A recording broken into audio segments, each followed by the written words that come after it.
ক্রীড়ামন্ত্রীর কড়া বার্তার পরেই জবরদখল মুক্ত রবীন্দ্র সরোবর স্টেডিয়াম জবরদখল করে তৃণমূল নেত্রী তিন ভাই। অরূপ বিশ্বাসের ক্লাবের অফিস, রবীন্দ্র সরোবর স্টেডিয়ামে মমতা বন্দ্যোপাধ্যায়ের তিন ভাইয়ের ক্লাবের অফিস পুলিশকে সঙ্গে নিয়ে পুরনো তালা ভেঙে জবরদখল মুক্ত করল ক্রীড়া দপ্তর। রবীন্দ্র সরোবর স্টেডিয়াম বাংলার খেলাধুলার জগতের ফুসফুস ছিল। তারপর 2011 সালে পালা বদলের পর থেকেই এই রবীন্দ্র সরোবর স্টেডিয়াম বেহাল হয়েছে। তারপর সময় যত এগিয়েছে রবীন্দ্র সরোবর স্টেডিয়ামের খেলা কম, জবরদখল বেশি হয়েছে।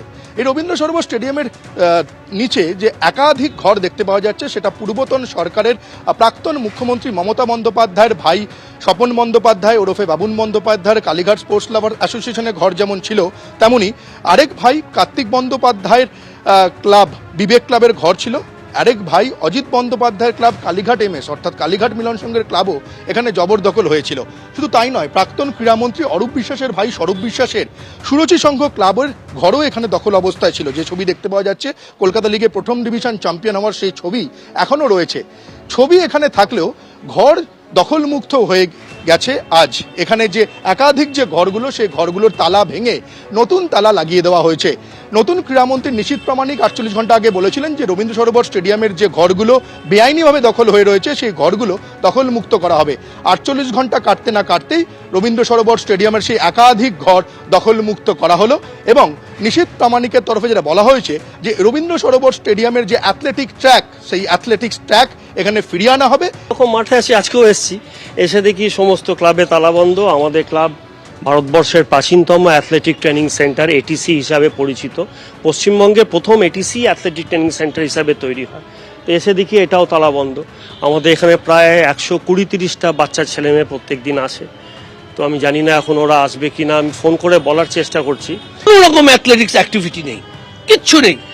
এইখানে দুটো সংস্থা, একটা এটিসি আর একটা সরোবর, এই দুটো ক্লাবের মিলিয়ে অ্যাটলিস্ট 300 স্টুডেন্টস ওই বাইরের মাঠে ধুলো, কি ধুলো, কল্পনার বাইরে এত ধুলো।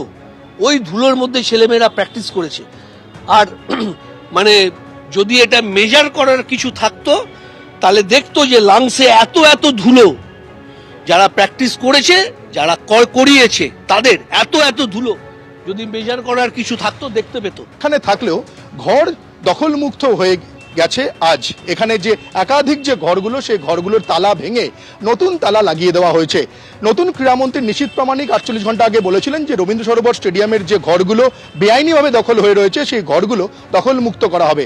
48 ঘন্টা কাটতে না কাটতেই রবীন্দ্র সরোবর স্টেডিয়ামের সেই একাধিক ঘর দখলমুক্ত করা হলো এবং নিশীথ প্রামাণিকের তরফে যেটা বলা হয়েছে যে রবীন্দ্র সরোবর স্টেডিয়ামের যে অ্যাথলেটিক ট্র্যাক, সেই অ্যাথলেটিক্স ট্র্যাক এখানে ফিরিয়ে আনা হবে এবং এখানে খেলাধুলাকে আবারও আগের মতো এখানে ফিরিয়ে আনা হবে রবীন্দ্র সরোবর স্টেডিয়ামে। সেই মোতাবেক সেই কাজ শুরু হয়ে গেল। ক্যামেরায় উজ্জ্বল ঘোষের সঙ্গে সৌমিত্র রায়, এবিপি আনন্দ, কলকাতা। দুদিন আগে ক্রীড়ামন্ত্রী নিশীথ প্রামাণিক বলেছিলেন যেখানে যেখানে জবরদখল করা হয়েছে সেসব মুক্ত করা হবে। শুনুন। আমরা যে সমস্ত সংস্থা বা যারাই যে এনক্রোচমেন্টগুলো আছে, আপনারা জানেন যে সারা পশ্চিমবঙ্গে যেখানে যেখানে এনক্রোচমেন্ট আছে সেখানে সেখানে খালি করা হচ্ছে। ঠিক একই রকমভাবে খেলাধুলোর জায়গায় যদি অবৈধভাবে কেউ বা কারা এনক্রোচমেন্ট করে থাকে, জবরদখল করে থাকে, নিশ্চিতভাবে তাদেরকে আমরা আইনি পদ্ধতিতে আমরা তাদেরকে আমরা সেখান থেকে সরাবো এবং নিশ্চিতভাবে খেলাধুলোর জায়গা শুধুমাত্র স্পোর্টসের জন্যই ব্যবহার হবে। কোনো রকমের অসামাজিক অনৈতিক কাজের জন্য আমরা কোনোভাবে আমাদের স্টেডিয়ামগুলো ব্যবহার হোক, আমরা সেটাতে বরদাস্ত করব না। শুধু রাবার স্ট্যাম্প ছিল, সুজিত বসুর হাতেই ছিল কন্ট্রোল।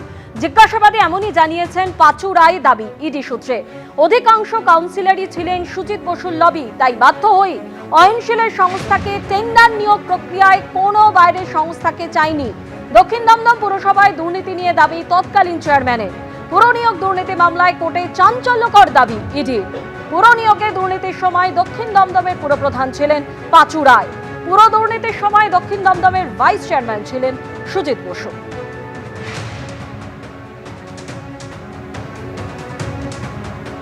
আসলে স্টেটমেন্ট আমরা বললাম, উনি স্টেটমেন্ট দিয়েছেন যে যেইটা আউটসোর্সিং অফ এমপ্লয়মেন্ট যেটা ছিল সেইটা নিয়ে ইনিশিয়ালি ওনার মত ছিল না, কিন্তু পরবর্তীকালে যখন সবাই মিলে যারা কাউন্সিলররা ছিলেন এবং মিস্টার বোস ছিলেন ওনাদের সঙ্গে যখন কথাবার্তা হলো ওনারা চাপ দেওয়াতে উনি এগ্রি হয়ে গেলেন, এইটাই উনি বলেছেন। আর ওনার মিস্টার সুজিত বোসের ইনভলভমেন্ট ছিল with regard to employment.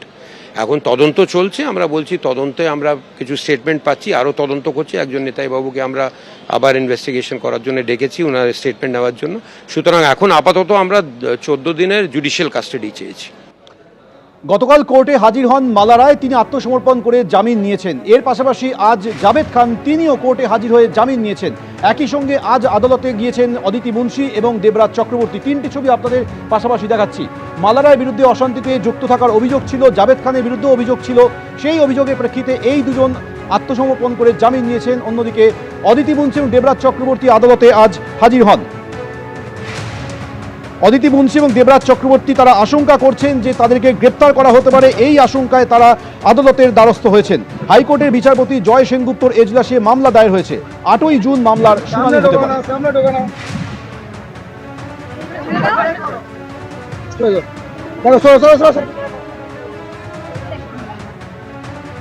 Bidhannagar পুরসভার মেয়র পরিষদ দেবরাজ চক্রবর্তী ঘনিষ্ঠ গ্রেপ্তার দেবরাজ ঘনিষ্ঠ অমিত চক্রবর্তী ওরফে ননি। বিজেপির বিজয় মিছিল থেকে ফেরার পথে প্রমোটারের উপর হামলার অভিযোগে তাকে গ্রেপ্তার করেছে পুলিশ।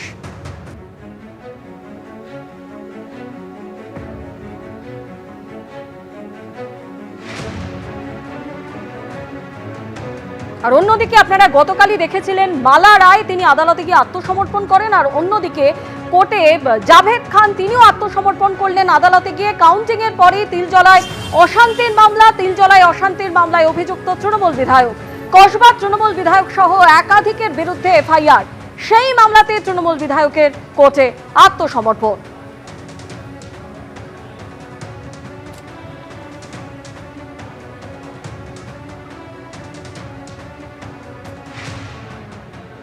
উকিল বলতে পারবে, আমি তো জানি না, আমি সব ম্যাটার জানি না। উকিল আমাকে ইনস্ট্রাকশন যেরকম দেবে সেরকমই হবে।